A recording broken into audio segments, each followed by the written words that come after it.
أعوذ بالله من الشيطان الرجيم بسم الله الرحمن الرحيم رب اشرح لي صدري ويسر لي أمري واحلل عقدة من لساني يفقهوا قولي அல்ஹம்துலில்லா. இதற்கு முன்னால் 2 பதிவுகள் இருக்கின்றன. அதில் முதலில் திருக்குர்ஆன் எப்படி அருளப்பட்டது என்ற செய்திகளையும் திருக்குர்ஆன் எப்படி தொகுக்கப்பட்டது என்ற செய்திகளையும் நாம் விரிவாக பார்த்தோம். இந்த பதிவில் திருக்குர்ஆன் பல பிரதிகளாக எடுக்கப்பட்டு உலகின் பல பகுதிகளுக்கும் உஸ்மான் ரலியல்லாஹு அன்ஹு அவர்களுடைய காலத்தில் அனுப்பப்பட்டுச்சு அப்படின்னு சொல்லிட்டு பார்த்தோம். அதன் பிறகு திருக்குர்ஆனில் நம்முடைய வசதிக்காக சில விஷயங்கள் சேர்க்கப்படுகின்றன. அதுவெல்லாம் குர்ஆனுடைய மூலப்பிரதியில் கிடையாது. அந்த விஷயங்கள் எல்லாம் என்னவென்பதை நாம் தெரிந்து வைத்து கொள்ள வேண்டும். எது உண்மையிலேயே குர்ஆன், எது குர்ஆனில் பின்னால் சேர்க்கப்பட்டவை, இந்த செய்திகளை நாம் தெரிந்து கொள்ள வேண்டும். அதில் முதலாவது நாம் பார்க்க இருப்பது சூறாக்களின் பெயர்கள். இந்த சூறாக்களின் பெயர்கள் இருக்குல்ல, இன்றைக்கு நாம் பார்க்கக்கூடிய குர்ஆனில் ஒவ்வொரு சூறாவுக்கும் அதன் ஆரம்பத்தில் அதனுடைய பெயரை போட்டு அந்த சூறா எழுதப்பட்டிருக்கும். இதில் இருக்கக்கூடிய பெரும்பாலான பெயர்களை அல்லாஹுவோ அல்லது அல்லாஹுடைய தூதரோ அபூபக்கர் ரலியல்லாஹு அன்ஹுவோ உஸ்மான் ரலியல்லாஹு அன்ஹுவோ இவர்களெல்லாம் அந்த சூறாக்களுக்கு பெயர் சூட்டவில்லை. உஸ்மான் ரலியல்லாஹு அன்ஹு அவர்கள் தொகுத்த மூலப்பிரதியில் ஒவ்வொரு அத்தியாயத்துக்கும் முன்னாடி பிஸ்மில்லாஹிர் ரஹ்மானிர் ரஹீம் அப்படின்னு சொல்லிட்டு மட்டும்தான் எழுதியிருப்பாங்க. அது அந்த அத்தியாயத்துடைய துவக்கம் அப்படின்னு சொல்லிட்டு அடையாளப்படுத்துறதுக்காக வேண்டி.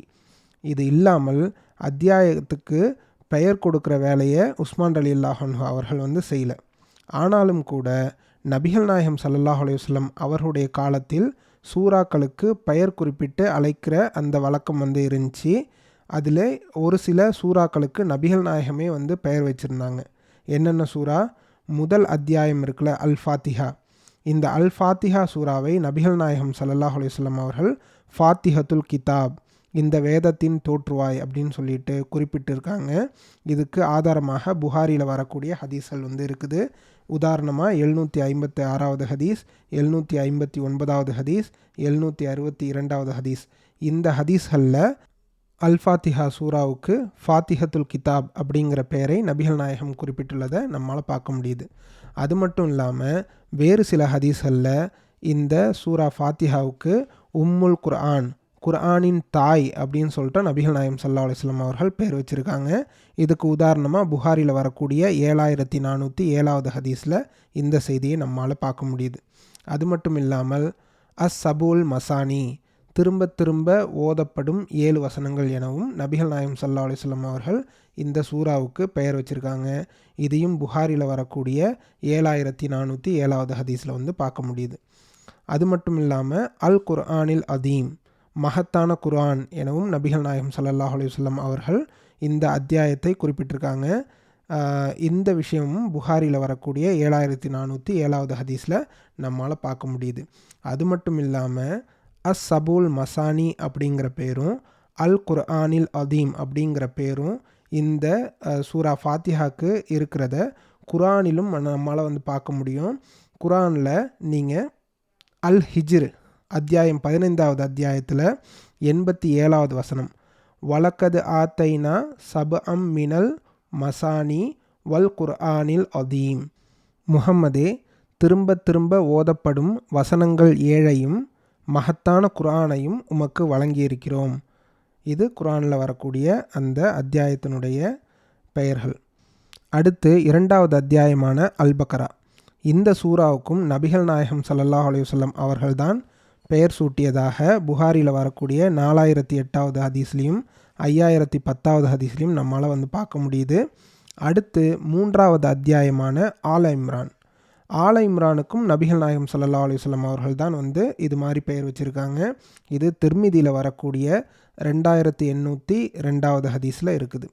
4வது அத்தியாயம், 4வது அத்தியாயத்துக்கு பெயர் அன்னிசா. இந்த பெயரையும் நபிகள் நாயகம் ஸல்லல்லாஹு அலைஹி வஸல்லம் அவர்கள்தான் இந்த அத்தியாயத்துக்கு பயன்படுத்தியிருக்காங்க. இது முஸ்லீமில் வரக்கூடிய 980வது ஹதீஸ்லையும் 3304வது ஹதீஸ்லையும். அடுத்து 5வது அத்தியாயம், 5வது அத்தியாயத்துக்கு பெயர் அல் மாயிதா. இதை நபிகள் நாயகம் வச்சதா நமக்கு எந்த ஒரு ஹதீஸும் கிடைக்கல. ஆனால் சஹாபாக்கள் காலத்தில் இந்த அத்தியாயம் அல் மாயிதா அப்படின்னு சொல்லிட்டு அழைக்கப்பட்டுச்சு அப்படிங்கிறதுக்கான சான்றுகள்லாம் இருக்குது. இதுவும் புகாரியில் வரக்கூடிய 347வது ஹதீஸில் நம்மளால் வந்து பார்க்க முடியுது. அடுத்து 6வது அத்தியாயம் இருக்குது. 6வது அத்தியாயம் அல் அன்ஆம். இந்த அத்தியாயத்துக்கும் நபிகள் நாயகம் ஸல்லல்லாஹு அலைஹி வஸல்லம் அவர்கள் வந்து பேர் வைக்கல. நபித்தோழர்கள் தான் வந்து இந்த அத்தியாயத்தை அல் அன்ஆம் அப்படின்னு சொல்லிட்டு குறிப்பிட்டதுக்கான சான்றுகள் எல்லாம் புகாரியில் வரக்கூடிய 3524வது ஹதீஸில் இருக்குது. குர்ஆனில் இருக்கக்கூடிய 114 அத்தியாயங்களில் 114 சூறாக்களில் நபிகள் நாயகம் வந்து சொற்ப சூறாக்களுக்கு மட்டும்தான் வந்து பெயர் கூறி அழைச்சிருக்காங்க. அது தவிர அது இல்லாமல் சில சஹாபாக்கள் சில சூறாக்களுக்கு பெயர் சூட்டியிருக்காங்க. அது மட்டும் இல்லாமல் பிற்காலத்தில் நபித்தோழர்கள் சஹாபாக்கள் சூட்டிய பெயர்கள் கூட வந்து மாற்றப்பட்டிருக்கிறத பார்க்க முடியுது. உதாரணமாக வந்து 65வது அத்தியாயம் இன்றைக்கி வந்து குர்ஆனில் அதுக்கு பெயர் வந்து சூரா தலாக். ஆனால் நபித்தோழர்கள் வந்து இதை நிசாவுல் குஸ்ரா அப்படின்னு சொல்லிட்டு தான் வந்து அழைச்சிக்கிட்டு இருந்தாங்க. பிற்காலத்தில் தான் வந்து இந்த சூறாவுக்கு தலாக் என்று பெயர் மாற்றம் செய்யப்பட்டிருக்குது. இது வந்து புகாரியில் வரக்கூடிய 4910வது ஹதீஸில் நம்மளால் பார்க்க முடியுது. இது மாதிரி நபிகள் நாயகம் ஸல்லல்லாஹு அலைஹி வஸல்லம் அவர்கள் வந்து அத்தியாயங்களுக்கு வந்து பெயர் சூட்டியிருந்தாலும் நபித்தோழர்கள் வந்து அத்தியாயங்களுக்கு பெயர் சூட்டியிருந்தாலும் இது எல்லாம் வந்து குர்ஆனில் முன்னாடி அந்த சூறா ஆரம்பத்தில் எழுத வேண்டும் அப்படின்னு சொல்லிட்டு நபிகள் நாயகம் ஸல்லல்லாஹு அலைஹி வஸல்லம் அவர்களும் கட்டளையிடல, எந்த ஒரு நபித்தோழர்களும் வந்து கட்டளை பிறப்பிக்கல. இன்னும் சொல்லப்போனால் நம்ம முன்னாடியே சொன்ன மாதிரி உஸ்மான் ரலியல்லாஹு அன்ஹு அவர்கள் வரிசைப்படுத்தி எழுதிய அந்த குர்ஆனிலும் கூட இது போன்று எந்த சூறாக்களுக்கும் பெயரிடப்படவில்லை. இந்த பெயரிடப்படுதல் எல்லாம் வந்து ரொம்ப பிற்காலத்தில் வந்தவர்கள் தான் வந்து இந்த வேலையை வந்து பார்த்துருக்காங்க அப்படின்னு சொல்லிட்டு நமக்கு தெரிய வருது. அடுத்து இன்றைக்கு இருக்கக்கூடிய குர்ஆன் இருக்குல்ல, அது 30 ஜுஸூக்களாக 30 பாகங்களாக பிரிக்கப்பட்டிருக்கிறத வந்து நாம் பார்க்க முடியுது. இது பின்னால் வந்தவர்கள் அவர்களுடைய வசதிக்காக இந்த மாதிரி பிரிச்சுக்கிட்டாங்க. இதுக்கு அல்லாஹுடைய தூதரிடமிருந்தோ அல்லது நபித்தோழர்களிடமிருந்தோ எந்த ஒரு வழிகாட்டலும் கிடையாது. என்ன பண்ணுறாங்க, குர்ஆனை வந்து ஒரு மாதத்தில் 30 நாட்களில் வந்து ஓதி முடிக்கணும். அதுக்கு வசதியாக வந்து குர்ஆனை வந்து 30 பாகங்களாக பிரித்து வச்சுக்கிட்டாங்க. குர்ஆனை எடுத்துக்கிட்டிங்கன்னா எந்த ஒரு சூறாவும் வந்து சரிசமமான அளவில் வந்து இருக்காது. ஒரு சூறா வந்து 286 வசனங்களை கொண்ட சூறாவாக இருக்கும், இன்னொரு சூறா 3 வசனங்களை கொண்ட சூறாவாக இருக்கும்.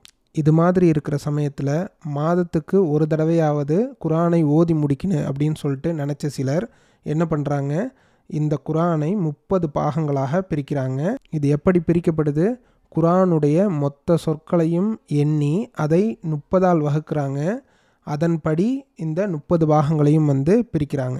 இப்படி பிரிக்கும்போது ஒரு ஜுஸுவுக்கும் அடுத்த ஜுஸுவுக்கும் இடையில் வந்து ஏதாவது தொடராக ஒரு விஷயம் சொல்லப்பட்டிருக்கிறதா, அதை இரண்டாக பிரிப்பதால் வந்து கருத்து சிதைவு ஏதாவது ஏற்படுமா, இது போன்ற விஷயங்களை எல்லாம் வந்து அவர்கள் கருத்தில் கொள்ளவே இல்லை அப்படிங்கிறத வந்து நம்மளால் பார்க்க முடியுது. உதாரணத்துக்கு சூரா பக்கராவோட முந்தின பார்ட் வந்து முதல் ஜுஸூலையும் அடுத்த பார்ட் வந்து 2வது ஜுஸூலையும் கடைசி பார்ட் வந்து 3வது ஜுஸூலையும் இருக்கிறத வந்து நம்மளால் வந்து பார்க்க முடியுது. இந்த ஒரு சூறாவை 3 துண்டுகளாக போட்டு அவர்கள் வசதிக்காக பிரிச்சிருக்கிறத நம்மளால் பார்க்க முடியுது. அடுத்து சூரா யாசினை எடுத்துக்கிட்டால் முதல் 21 வசனங்கள் வந்து 22ஆம் ஜுஸூலையும் 22ஆம் வசனத்திலிருந்து 23ஆம் ஜுஸூலையும் வந்து இருக்கிறத வந்து பார்க்க முடியுது. அடுத்து 5ஆம் ஜுஸு இருக்குல்ல, 5ஆம் ஜுஸுடைய முதல் வசனம் எப்படி ஆரம்பிக்குது, உங்கள் அடிமை பெண்களை தவிர கணவனுள்ள மற்ற பெண்களும். ஏதாவது அர்த்தம் புரியுதா? புரியாது. ஏன்னாக்கா இது 4ஆம் ஜுஸுவில் வரக்கூடிய கடைசி வசனத்தினுடைய தொடர்ச்சி.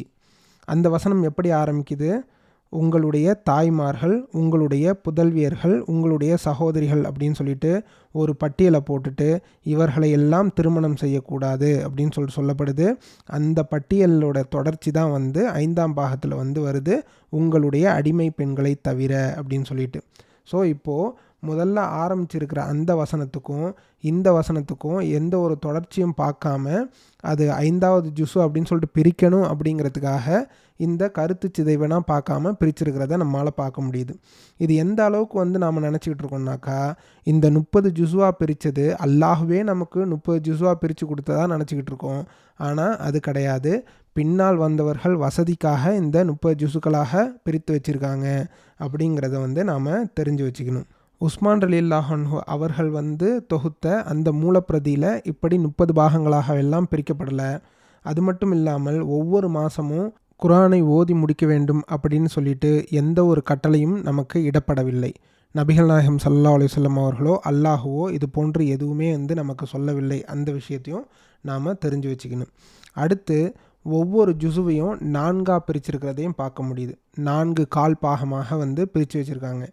முதல் கால் பாகத்துக்கு ருபு, அதாவது கால் அப்படின்னு சொல்லிட்டு சொல்லப்படக்கூடிய அரபு சொல்லியும், 2வது கால் பாகத்துக்கு நிஸ்ஃப், அதாவது அரை என்று சொல்லக்கூடிய அந்த அரபு சொல்லையும், 3வது கால் பாகத்துக்கு சலாசத், முக்கால் அப்படின்னு சொல்லிட்டு சொல்லப்படக்கூடிய அரபு சொல்லையும் அந்த பக்கத்தினுடைய ஓரத்தில் இன்றைக்கும் அச்சிட்டு வருவதை நம்மளால் பார்க்க முடியுது.